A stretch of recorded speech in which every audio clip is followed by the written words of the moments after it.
தாயே உயிரே தமிழே நினை வணங்கும் சேயின் பெறற்கரிய செல்வமே. முடியரசனுடைய வரிகள் இது. இன்னைக்கு நம்ம தெரிந்த தலைப்பு தெரியாத தகவல்ல என்ன பார்க்க போறோம்னா தீர்க்க சந்தி. தீர்க்க சந்தினா சந்தினாலே புணர்ச்சின்னு நம்மளுக்கு தெரியும்.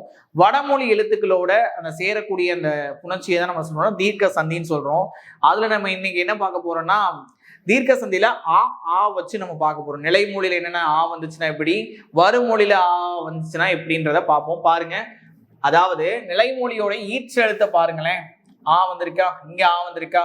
அதே மாதிரி வருமொழி எழுத்துல இங்க பாருங்க ஆ வந்திருக்கா, இன் கூட்டலா, நான் வந்து பிடிச்சிங்கன்னா இத்து கூட்டலா தா வரும். சரிங்களா? ஓகே. இதுக்கப்புறம் வருமொழியில உங்களுக்கு என்ன வருதுன்னா ஆ வருது. வருமொழியில பாருங்க ஆ ஆ ஆ ஆ வருது. இந்த மாதிரி வரும்போது எப்படி புணரும் அப்படின்னா, நீங்க வருமொழியில இருக்கக்கூடிய முதல் எழுத்தை எல்லாத்தையும் கேன்சல் பண்ணிருங்க. நிலைமொழியில இருக்கக்கூடிய ஈற்றெழுத்து ஆவை கேன்சல் பண்ணிருங்க.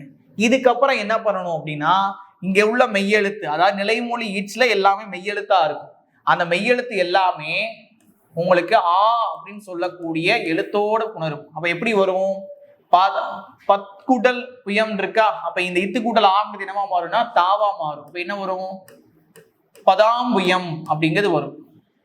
சிவ்குடல் லயம் இருக்கா, இந்த இவங்கிறது ஆவோட சேர்ந்து என்ன ஆயிரும்? சிவாலயம்.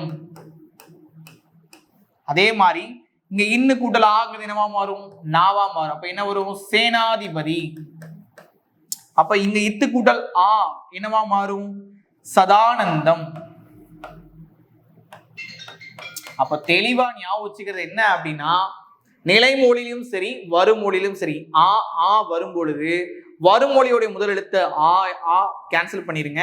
நிலைமொழி ஈற்று எழுத்தக்கூடிய ஆவை கேன்சல் பண்ணிட்டு அந்த நிலைமொழி ஈற்று எழுத்தக்கூடிய மெய்யெழுத்த ஆ அப்படிங்கிற உயிரெழுத்தோட நீங்க சேர்த்துட்டீங்கன்னா இந்த தீர்க்க சந்தி முடிஞ்சு.